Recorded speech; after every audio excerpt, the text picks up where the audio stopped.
All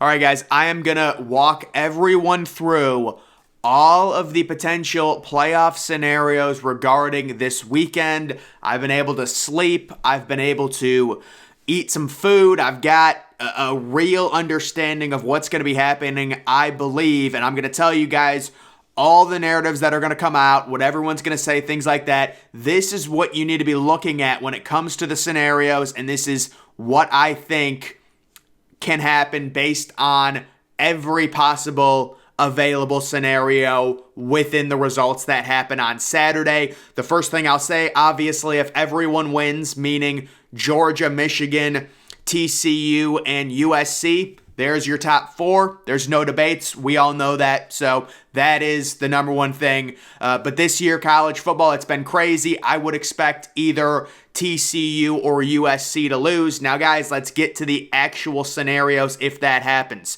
First, we've got a TCU win, so they're in. A USC loss. This is a very simple one. We've got Georgia as the 1 seed. We have Michigan at 2, facing TCU, and we have Ohio State moving in front of USC, who would be a 2-loss team that doesn't win their conference championship. Very simple. Don't think it's debated by many people. That would be the scenario with any sort of TCU win coupled with a USC loss. And then obviously for these first 7, I believe, scenarios, I am going to assume that both Georgia and Michigan win. They are both right now sitting at around 16, 17-point favorites in their conference championship games. So we're going to assume that, and then we're just going to be talking about TCU and USC. So that first scenario is right there. The second scenario, TCU with a close loss, so something like by a field goal, by 5 points, where it's a competitive game, and USC gets the win. You've got Georgia and Michigan at 1 and 2. You have USC moving up to number 3 with a win, and then that would be a situation where you would have a debate between Ohio State and TCU, and there's going to be a lot of casual fans that do not really know what they're talking about and are ignorant when it comes to a potential TCU-Ohio State debate, because the first thing that's going to get brought up is they're going to take Ohio State for the ratings, for the money, and things like that. Guys, I don't know who would be the most deserving team. I would have to see the context of a TCU loss. Obviously, if it's a close loss, there is going to be a big push by a lot of the college fans to get TCU in because of the situation in 2014. And I will tell you the exact narrative they're going to use. They're going to say TCU already beat Kansas State. Let's say Kansas State wins this game on a walk-off field goal. They'll say TCU already won. You're punishing TCU for playing an extra game.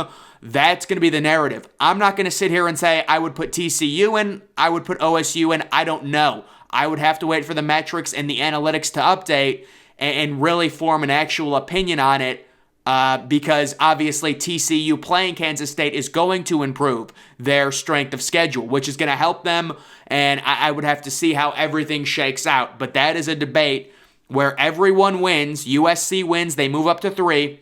TCU loses, but it's close, and there's your one loss, your 12-1 TCU versus your 11-1 Ohio State. And it does get interesting, because if Kansas State beats TCU, technically TCU's biggest win gets better, because TCU has beaten Kansas State, and if Kansas State beats TCU, they're going to move and probably be a top 10 team. So that also is working against Ohio State. Ohio State, their best win by far is the road win against the Penn State team, who probably will be ranked 8th or 9th. So that is a top 10 road win for Ohio State when the Tuesday night poll comes out. The third possible scenario, TCU suffers a big loss.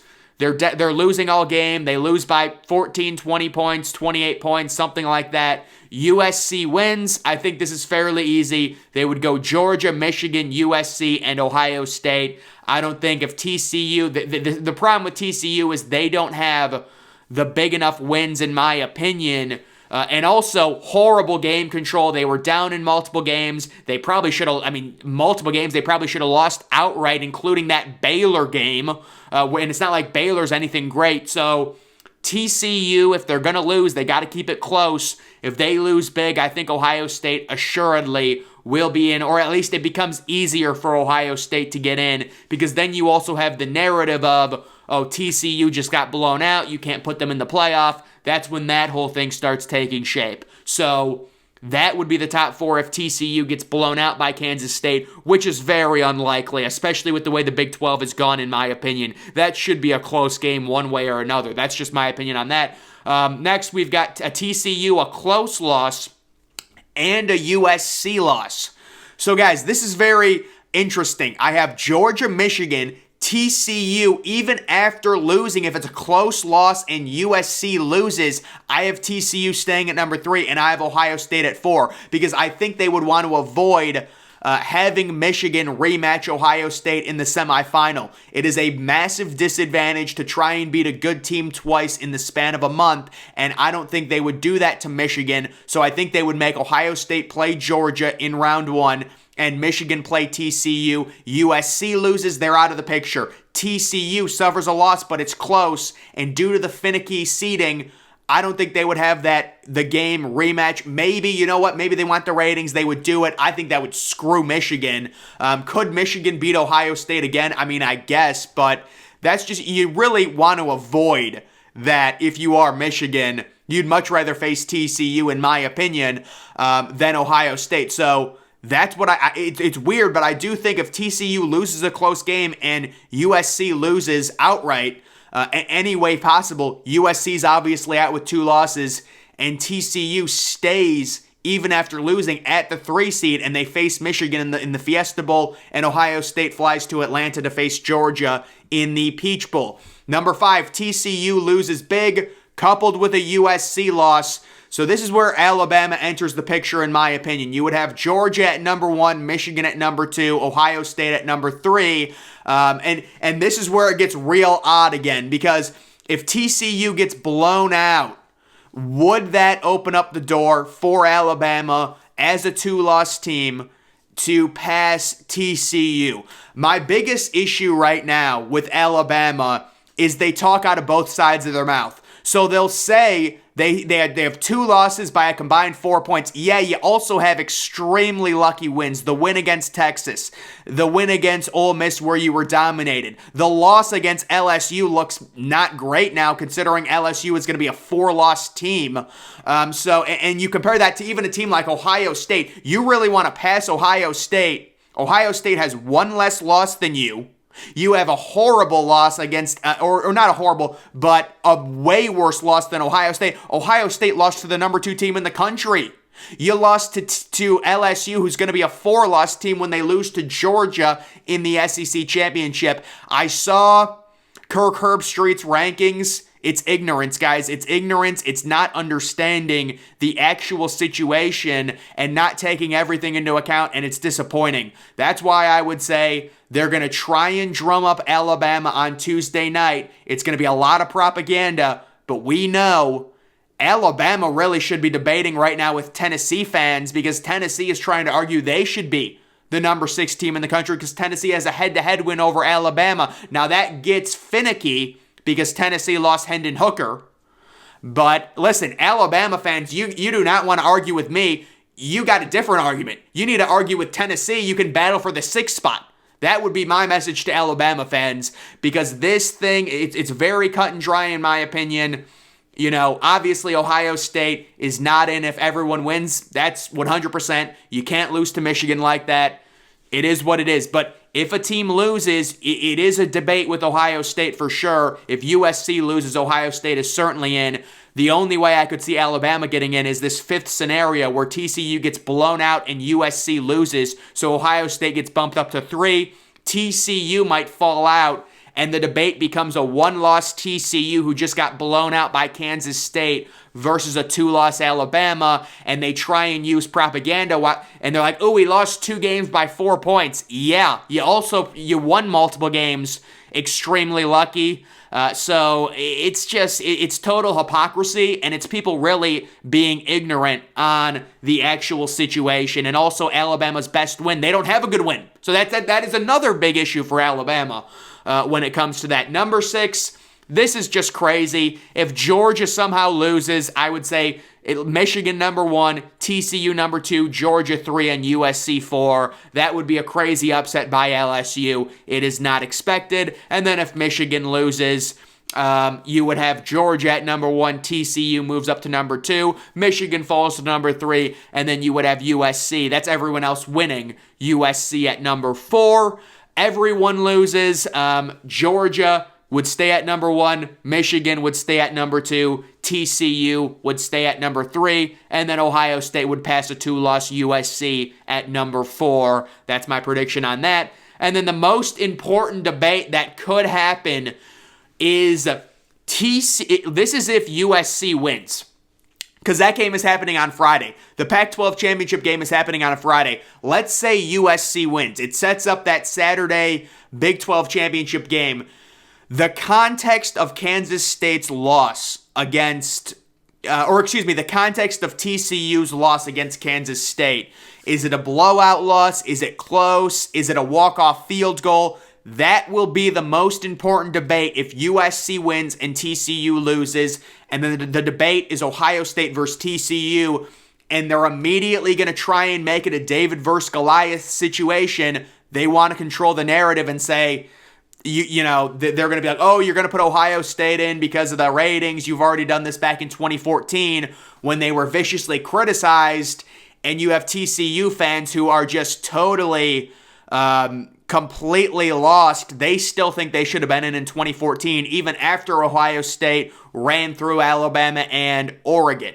So, to be honest, I'm really not looking forward to the TCU-Ohio State debate. It's going to be a lot of David versus Goliath, right? When really, that's not the situation. Let's leave that out of it. Let's look at the numbers. Let's look at the teams. And I'm open to having a debate about TCU or Ohio State, depending on how TCU loses. But we're not going to have people, at ESPN hijack the talking points. And I'm sure they're going to say, ESPN wants Ohio State in. I'm sure ESPN does. But we know with social media and how much Ohio State is hated, how the debate is going to be formulated online, right? We all know what's going to happen if that ends up happening. Georgia and Michigan are locks. TCU might still get in with a close loss. So that's my official final prediction. Georgia and Michigan, they would have to lose by 100. They're going to be in. They're probably both going to win. They're going to be 13-0. They'll be the number 1 and number 2 seeds. I think Georgia will be the 1 seed. Michigan will be the 2 seed. It's due to Michigan having a bad non-conference schedule. But maybe they'll put Michigan at 1. I would be shocked. I'll say Georgia 1, Michigan 2. TCU, it's finicky. It depends how they lose. Again, that would be the biggest argument. And then with TCU, it's very simple. You win, you're in. You lose, you're out. And that whole situation comes with Ohio State. And obviously they need ratings. So now they're saying, Alabama's alive and stuff like that. Really, it is total nonsense. They're trying to get ratings. They're trying to drum up a fake debate between Ohio State and Alabama and really brainwash college football fans, unfortunately. But it's not going to work as long as we understand the actual narrative and the actual data. And the most likely debate I can see right now is that would be really, really ugly. It is a 1-loss TCU versus a 1-loss Ohio State. I think Alabama needs to be in a debate right now with LSU about who's going to go to the Citrus Bowl. That's what I think. I think that's a great idea. They can have a debate. They can fight for the Citrus Bowl. This is really a situation where there's 5 teams for 4 spots. And really, the only way Alabama gets in is the scenario number 5, where TCU gets blown out, USC loses, so they're completely out of the picture. Ohio State gets inserted, possibly as the 3 seed in a rematch against Michigan. And then you would have the debate between TCU coming off the blowout loss to Kansas State, and then a 2-loss Alabama. And then they've got other fraud arguments about how they lost 2 games by 4 points. And they talk out of, and they're complete hypocrites. Of course, they don't mention the games they won by very lucky calls. The Texas game, getting outgained by 150 yards against Ole Miss, having no big wins. We can play the hits, guys. It's so sad to see people on Twitter because they try and debate, and it's like they just don't know what they're talking about when they're debating these rabid Alabama fans. But we will see what happens, guys. These are the scenarios. This is, as far as I can tell, everything. Obviously, you could also say, well, what if both, Michigan and Georgia lose? TCU would be the number 1 overall seed, I guess, but that just seems so unlikely. I would say if both Michigan and Georgia somehow lose, TCU would be number 1. They would just move Georgia to 2, Michigan to 3, and if USC wins, they would be 4. But that would be could you imagine? Imagine Georgia and Michigan lose. TCU wins, USC loses. Ohio State faces TCU. That's not going to happen, guys, because Georgia and Michigan both won't lose. I think they'll both win for sure. And then that is the 1-2. You have to beat one of those teams if you want to go to the national championship, if you are TCU, if you are USC, if you are Ohio State. So that is everything. That is the full enchilada, the full breakdown on the playoff scenarios here for 2022. But guys, that's going to do it for this video. Make sure you follow me on Twitter.